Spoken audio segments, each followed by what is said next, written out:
Most stories of arranged marriages begin with reluctance, but Celeste's began with deception. At 17, on the eve of her betrothal to Lord Blackwood, a cruel man whose first two wives died under mysterious circumstances, she made a desperate choice. She stopped speaking. An ancient law stated, no mute could enter a marriage contract. If one cannot speak their vows, the bond cannot be sealed. So Celeste closed her mouth and disappeared into the one place her noble family would never think to look, the royal archives. For 6 years she lived among ancient texts and forgotten scrolls, a silent shadow cataloging the kingdom's memory. To the scholars, she was the mute archivist's assistant. To the nobles who occasionally wandered through, she was invisible. And to the Alpha King who often sought refuge in the library's quiet halls, she was simply the girl who brought him tea and never interrupted his thoughts. Celeste had never meant to fall in love with him, not when she was a fugitive hiding in plain sight. But the heart doesn't ask permission, and hers had decided long ago that it belonged to a king who knew her only as the silent girl in the dusty corner. He never looked at her the way she looked at him, and that was how it had to be. Because Celeste wasn't just a commoner. She was Lady Celeste Ashford, daughter of Duke Ashford, whose family had been searching for her for 6 years. To speak would mean discovery. To be discovered would mean marriage to Lord Blackwood. So perhaps this is not a love story at all, but something darker, a tale of desperate choices, of a woman who surrendered her voice to save herself. Or perhaps it is simply the story of a girl who loved too deeply, too hopelessly, with no way to bridge the silence between them. For how could an Alpha King ever notice a servant who cannot speak, cannot call his name, cannot confess the truth she's hidden for 6 long years? Chapter 1. The Archives. Afternoon light filtered through the high windows of the Royal Archives, catching dust motes that danced like tiny spirits in the golden air. Celeste moved between the towering shelves with practiced silence, her fingers trailing over leather spines worn smooth by centuries of touch. 6 years in this sanctuary had taught her which floorboards creaked, which corridors echoed, how to become a ghost among the written ghosts of history. Today she was working in the genealogy section, carefully transcribing a faded family tree onto fresh parchment before the original crumbled to dust. The work required patience and precision, qualities she'd cultivated along with her silence. Heavy footsteps echoed from the main corridor. Purposeful, familiar, not Master Aldrich's shuffling gait. Celeste's hand paused mid-stroke. She knew those footsteps, had memorized their rhythm over countless afternoons. Alpha King Theron. She should retreat to the back shelves, make herself scarce as she usually did when he visited. But something kept her frozen in place, hidden between 2 tall bookcases that offered a clear view of his usual reading alcove. He entered the genealogy hall alone, which was unusual. Normally, Lord Cassius, his constant shadow of an advisor, accompanied him everywhere. Today, Theron moved through the space with visible relief, as if he'd finally escaped some invisible burden. In the soft light, he looked younger than his 28 years. Dark hair slightly disheveled, sharp features relaxed from their usual royal composure, green eyes reflecting something almost vulnerable. He wore simple clothing, no crown, no formal regalia, just dark leather and linen that moved easily with his powerful frame. Celeste had studied him from afar for so long that she could read the subtle shifts in his expression. The slight furrow between his brows meant diplomatic troubles. The tension in his jaw indicated arguments with the council. The way he rolled his shoulders suggested too many hours hunched over documents. Today, all 3 signs were present. He settled into his preferred chair and withdrew a worn volume of poetry she recognized. He'd been reading it for months, always returning to the same dog-eared pages. Celeste should return to her work, but watching him was a dangerous addiction she couldn't quite break. The Ashford situation grows more complicated by the day. Celeste's heart stopped. Lord Cassius had entered after all, his voice carrying through the quiet hall. She pressed herself against the bookshelf, barely breathing. "I thought we'd resolved that matter," Theron replied without looking up from his book, though his jaw had tightened. The Duke has made a new proposal. Cassius approached, carrying a scroll sealed with the Ashford crest, a silver hawk against a blue field. Celeste's family crest. He suggests that since his daughter remains missing, presumed dead, perhaps a marriage alliance between houses could be formed through his niece, Lady Margaret. Another marriage proposal. Theron's tone was flat. How original. Your Majesty, you cannot avoid this discussion forever. You're 28, unwed, with no heir. The council grows restless. The council can continue to be restless. Theron finally looked up, his green eyes sharp. I won't be pushed into marriage like some prize stud being led to mate. Despite her fear, Celeste nearly smiled at his bluntness. It was one of the things she loved about him, his refusal to soften truth with pretty words, at least in private. Cassius sighed. The Duke's offer is generous. With the Ashford alliance, you'd secure the entire northern territories, their military strength, their trade routes. Their daughter has been missing for 6 years, Theron interrupted. Have you never wondered why? What sort of home was she fleeing? Celeste's breath caught. No one had ever asked that question. The official story was that she'd been kidnapped, lost to bandits or beasts, that she was dead. The circumstances were unfortunate, Cassius said carefully, but Lady Margaret is a fine woman, well-educated, beautiful. I'm sure she's perfect. Theron returned to his book. The answer is still no. Your Majesty, Cassius. The king's voice carried a note of warning. I came here for peace. Either leave me to it or join me in silence. The advisor hesitated, clearly wanting to press further. But even he knew better than to push an alpha king too far. With a stiff bow, he departed, his footsteps echoing away into the depths of the archives. The tension drained from Theron's shoulders. He set the book aside and leaned back, closing his eyes. For a long moment, he simply sat there, and Celeste ached to smooth the weariness from his face. I know you're there, he said suddenly, eyes still closed. Celeste's heart lurched. She remained frozen, hoping he meant someone else. You always hide in the genealogy section when I visit. His eyes opened, finding her position with uncanny accuracy.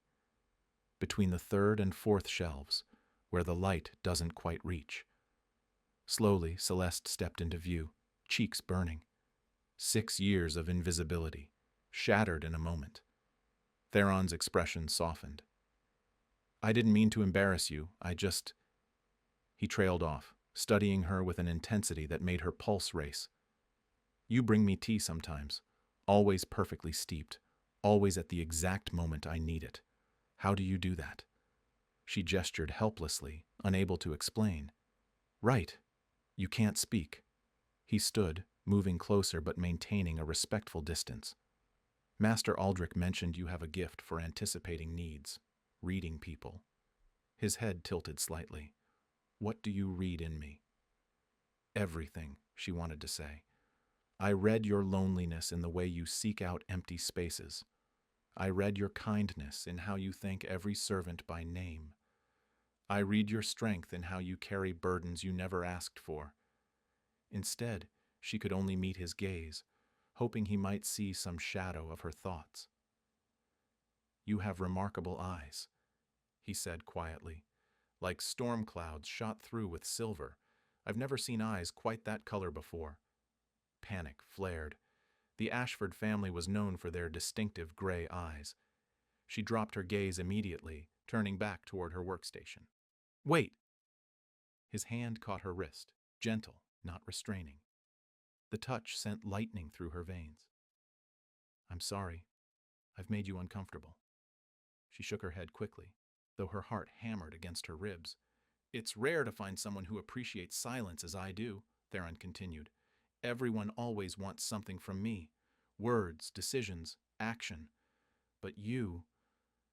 He released her wrist, stepping back. You ask for nothing, expect nothing. It's refreshing. If only he knew what she wanted. Everything she could never ask for.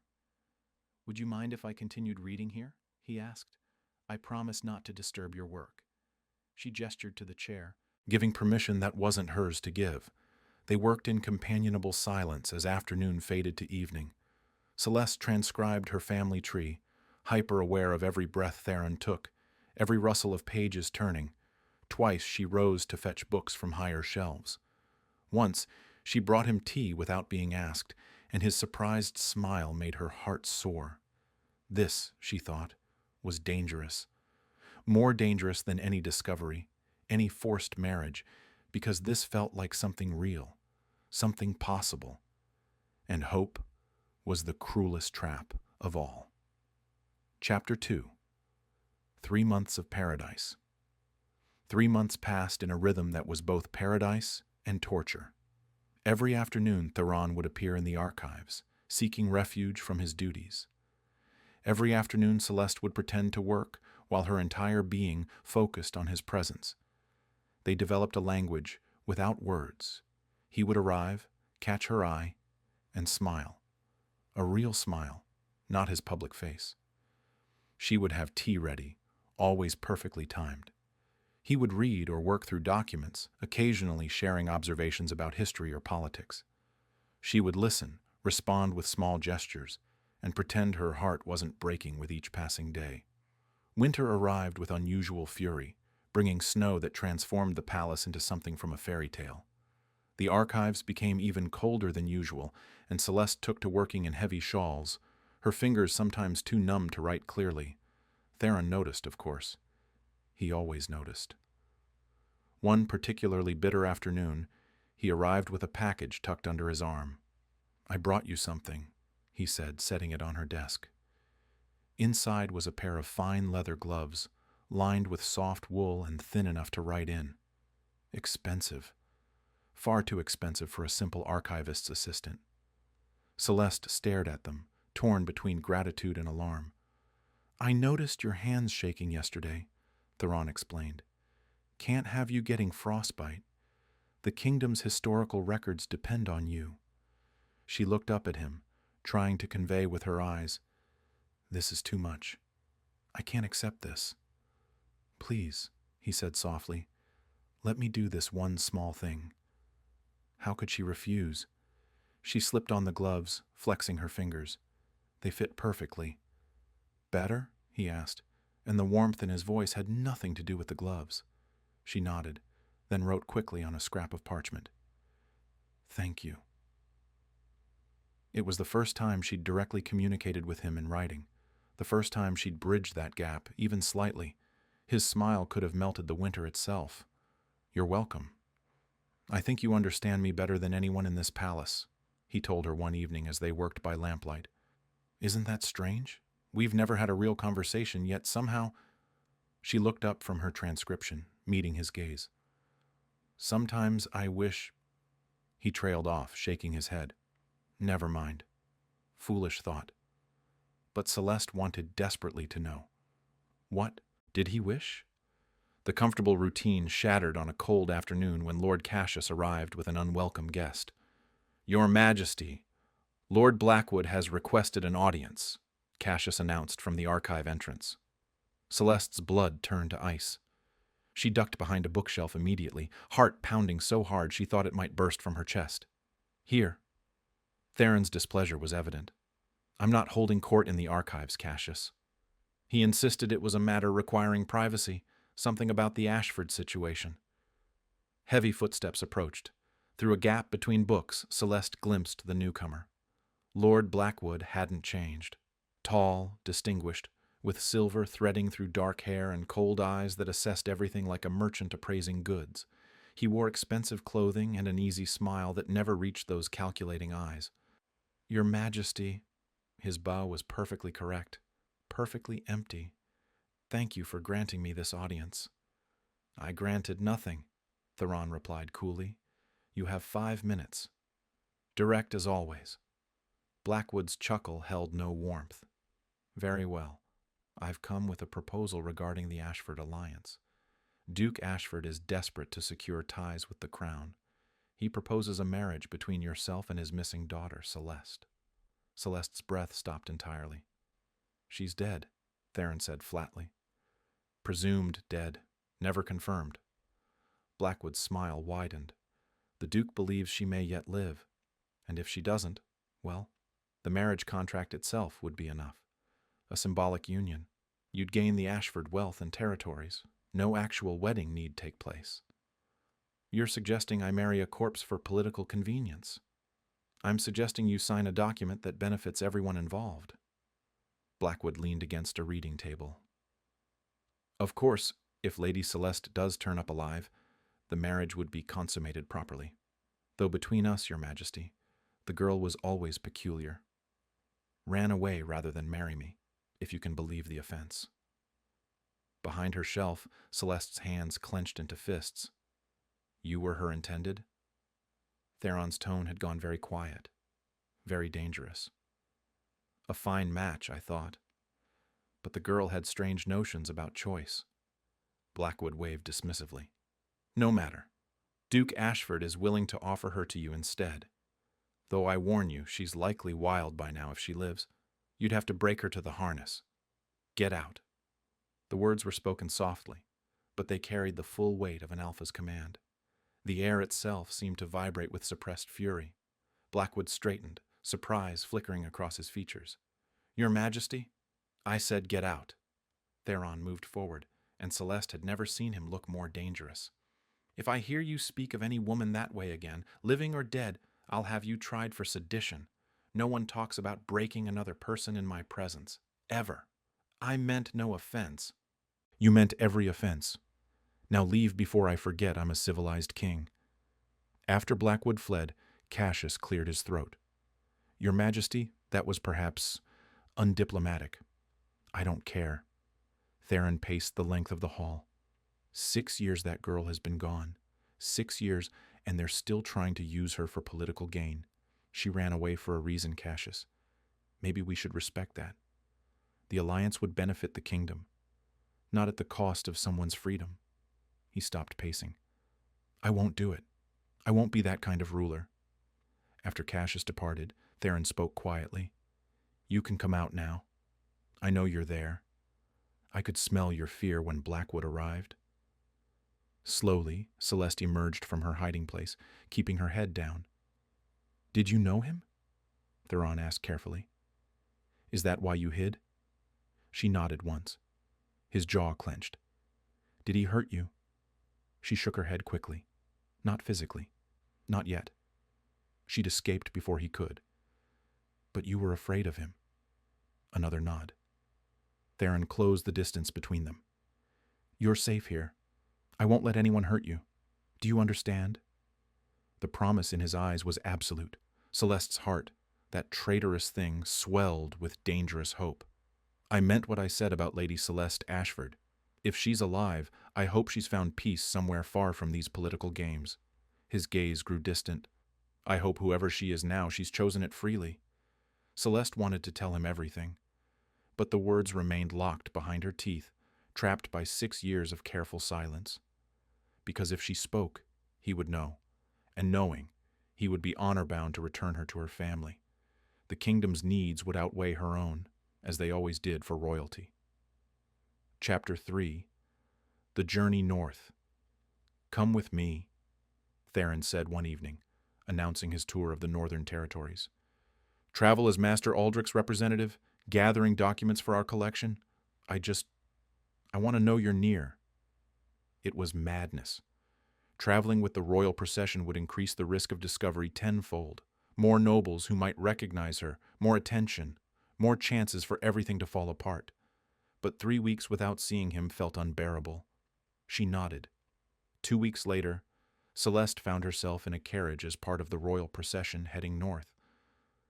The journey took them through countryside she hadn't seen in 6 years. Each mile brought them closer to her childhood home, and Celeste felt the old fear rising. On the 5th day, they reached Ashford territory. Celeste's hands trembled as their carriage passed through familiar landscapes. That grove of ancient oaks, she'd climbed them as a child. That stream, she'd caught fish there with her brothers. They stopped in the town of Ashford Hold for 2 days. The Duke hosted a grand banquet in Theron's honor, and the entire royal party was required to attend, even the servants. The night of the banquet, Celeste dressed in her simple servant's attire and tried to make herself as invisible as possible. The great hall looked exactly as she remembered. Tapestries showing the silver hawk of House Ashford, high vaulted ceilings, the long table where her family had shared meals. Her father sat at the head table beside Theron. Duke Garrett Ashford had aged in 6 years, his hair fully gray now, his face lined with worry. Beside him sat her cousin Margaret, dressed in fine silks, clearly positioned as the eligible lady. "Your Majesty honors us with this visit," her father was saying. "We've long hoped for closer ties between Ashford and the crown." Celeste served wine with the other attendants, keeping her head down, hands shaking slightly. She was 10 feet from her father, 10 feet from discovery. "The loss of my daughter weighs heavily still," the Duke continued, and Celeste nearly dropped the wine pitcher. "But we must look forward." After the meal, Celeste slipped away toward the library. She needed to see it one more time, her sanctuary as a child. The library was exactly as she remembered. She ran her fingers along the spines of familiar books, tears blurring her vision. "There you are." She spun to find Theron in the doorway. "I saw you leave," he said, closing the door behind him. "Wanted to make sure you were all right. You looked distressed during dinner." "Because my father sat 10 feet away and didn't recognize his own daughter." "This house means something to you," Theron observed, moving closer. "I can see it in your face." She nodded, unable to deny it.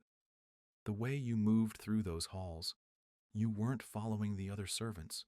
You knew exactly where to go." He studied her face. "Did you live here?" She nodded slowly. "As family?" Another nod. Understanding dawned in his eyes, followed by shock. You're Lady Celeste Ashford." She couldn't confirm it, couldn't deny it, could only stand frozen as her carefully constructed fiction crumbled. "That's why you ran when Blackwood came to the archives," Theron said, pieces clicking together. "You were fleeing to avoid being returned to him." Tears streamed down her face now. 6 years of secrets, ended in a library that held too many memories. "Your father is sitting in that hall, grieving you," Theron continued, voice thick with emotion. "And you've let them believe you're dead because the alternative was worse." She nodded miserably. "Blackwood. You were supposed to marry him. His first 2 wives died under mysterious circumstances. The rumors, they're not just rumors, are they?" She shook her head. "And your father was going to marry you to him anyway." She gestured helplessly. She'd never known why. Only that her father had arranged it, and she'd had no choice. "You chose silence because of the law," Theron realized. "No mute can enter a marriage contract. For 6 years you gave up everything." She'd given up her name, her family, her identity, but she'd gained her freedom, and eventually she'd found him. "I won't let them take you," Theron said fiercely, his hands cupping her face. "I don't care what contracts exist, you're under my protection now." She wanted to believe him, but she'd learned long ago that power had limits. "Come back to the capital with me, not as an archivist's assistant, as yourself. Claim your identity under my protection." She shook her head. She wanted to stay who she'd become. "I can't pretend I don't know anymore," Theron said gently. "But if this is truly what you want, I'll keep your secret." He pressed his forehead to hers. "Whatever you decide, I'm with you. Do you understand? I'm with you." It was a vow, a promise of partnership, of standing together against whatever came. She squeezed his hand, accepting it. Chapter 4. The Choice. Back at the Capitol, Lord Cassius brought disturbing news. "Lord Blackwood has filed a formal petition with the High Court," he announced. "He's claiming that Lady Celeste Ashford is alive and residing in the capital. He's demanding a royal investigation." The book in Celeste's hands slipped, hitting the floor with a loud crack. "On what evidence does he base this claim?" Theron asked. "He won't say, but he's invoking the ancient law of noble rights. If a betrothed lady is found alive, she must be returned to honor the contract." "That's a law from 3 centuries ago," Theron said dismissively. "Actually, Your Majesty, It's never been formally repealed. If Blackwood's petition is granted, investigators will search the palace. That night, Theron met Celeste in an unused tower room. "He knows you're here," Theron said. "The investigation will begin within days. They'll interview every servant, examine every employment record.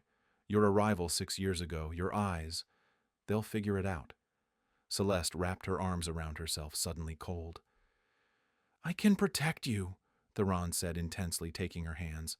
"But you have to let me. You have to speak." She pulled away, shaking her head frantically. "Celeste, listen to me. If you speak, if you publicly reclaim your identity under my protection, I can refuse to honor the betrothal. But that would mean revealing everything. The scandal would be enormous." "There's another option," Theron said quietly. "One I have no right to suggest, but I'm going to anyway." She turned to face him. "Marry me." The words hung in the air, impossible and perfect. "Not because of duty or politics," he continued quickly, "but because I love you. I've loved you for months. I love your quiet strength, your intelligence, the way you see the world. I love that you chose freedom over comfort." Tears spilled down her cheeks. "If you marry me, no betrothal contract can touch you. You'd be queen, under my protection, absolutely. Yes, you'd have to speak again, step into the light. But you wouldn't face it alone." It was everything she wanted and everything she feared. "I'm not asking for an answer now," Theron said, "but the investigation begins in 3 days. After that, your options narrow significantly." She nodded, understanding. "Whatever you choose, I'll support it," he promised. "I'm with you." Celeste reached up, touching his face. Then she kissed him. Not with desperation, but with gratitude and love and impossible hope. The next 2 days passed in agonizing slowness. Each choice led to different losses, different sacrifices. On the evening of the second day, she made her decision. She found Theron in his study and wrote on parchment, "Yes." "Yes to marrying me?" Hope lit his face. She nodded, then wrote, "But I need time to find my voice." 1 week. 1 week, he agreed, pulling her into his arms. "I can delay the investigation that long." That night, alone in her room, Celeste opened her mouth and tried to speak. After 6 years of silence, the words wouldn't come. Terror seized her. What if she couldn't speak again? She tried again, pushing air through her vocal cords. A croak emerged, rough and strange. Then a whisper. Finally, "Hello?" Her own voice sounded foreign to her ears, but it was there. Over the next week, she practiced in secret. By the 7th day, she could speak full sentences without her voice cracking. That evening, dressed simply and with her heart pounding, Celeste entered Theron's study. He stood immediately. "Are you ready?" She nodded. Then, for the first time in 6 years, spoke to another person. "I'm ready," she said, and her voice was steady. Wonder and joy flooded Theron's features. "Your voice. After all this time. It's strange," she admitted. "Speaking again. Part of me feels like I'm breaking a sacred vow." "You're not breaking anything," he said gently. "You're reclaiming what was always yours." She moved closer. "I love you, Theron. I've loved you since long before I was ready to admit it." "Say it again," he requested, pulling her close. "I've waited so long to hear those words." "I love you," she repeated against his chest. "I love you. I love you. I love you." 3 days later, the High Court gathered for an unprecedented announcement. Noble families filled the chamber, whispers racing about the mysterious summons.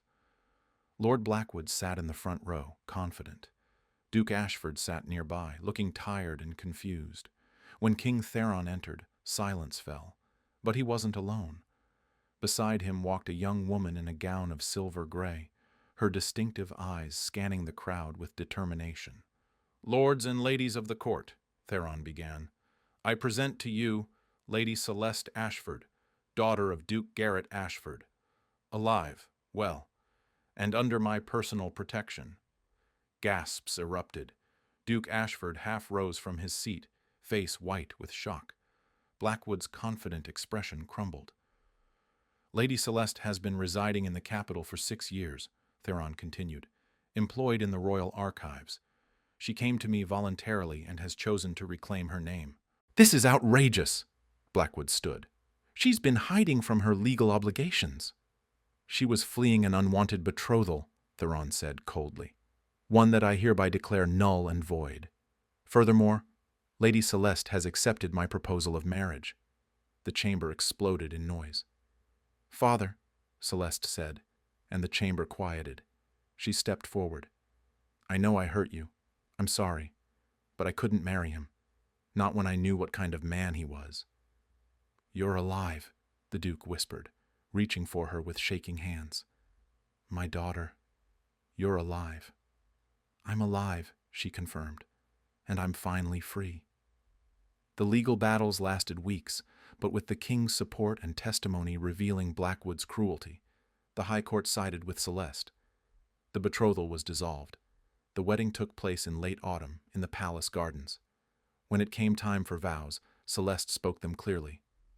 I, Celeste of House Ashford, take you, Theron, as my husband and king. I give you my voice, which was silent, my name, which was hidden, my love, which was always yours. I, Theron, take you, Celeste, as my wife and queen, he replied. I give you my protection, my heart, my kingdom, and I promise to always hear you. Whether you speak or stay silent, you will always be heard. As they kissed, Celeste felt 6 years of weight lift from her shoulders. That evening, she found Theron on a balcony overlooking the city. Your Majesty, she said formally, then laughed. Don't apologize for anything, he said, pulling her close. Hearing you say my name is still a gift. They stood together, looking out over the kingdom they would rule. No regrets? He asked. Celeste considered seriously. She'd lost 6 years with her family, lived in hiding and fear. The path had been hard and lonely and painful, but it had brought her here, to this man, this love, this hard-won freedom. No regrets, she said firmly. Every choice, every sacrifice, every moment of silence, they all led me to you. And me to you, Theron said, kissing her temple. In the years that followed, Queen Celeste became known as a force for reform. She opened public libraries, reformed marriage laws, championed education for all classes. She never quite lost her preference for silence, still found peace in quiet moments. But when she spoke, people listened, because she'd learned the value of words through their absence. The archives remained her favorite place in the palace. On difficult days, Theron would find her there, surrounded by books, looking exactly as she had when he first truly saw her. Lost in history again? He'd ask. Just remembering, she'd reply. Remembering who I was, who I became, and how it all led here. Any regrets yet? Not a single one. The girl who'd run away at 17, who'd chosen silence over marriage, who'd disappeared into shadows. She'd found herself in the quiet, found her strength, her voice, her purpose, and in the end, she'd found love in the one place she'd thought to hide from it. Sometimes the best stories don't begin with once upon a time or end with happily ever after. Sometimes they begin with a desperate choice and end with hard-won peace. Sometimes they're messy and complicated and require sacrifices that leave scars. But they're real. And for Celeste, standing in the archives with her king beside her and 6 years of silence behind her, real was infinitely better than any fairy tale. Because fairy tales don't have to fight for their endings, and the things worth having are always worth fighting for.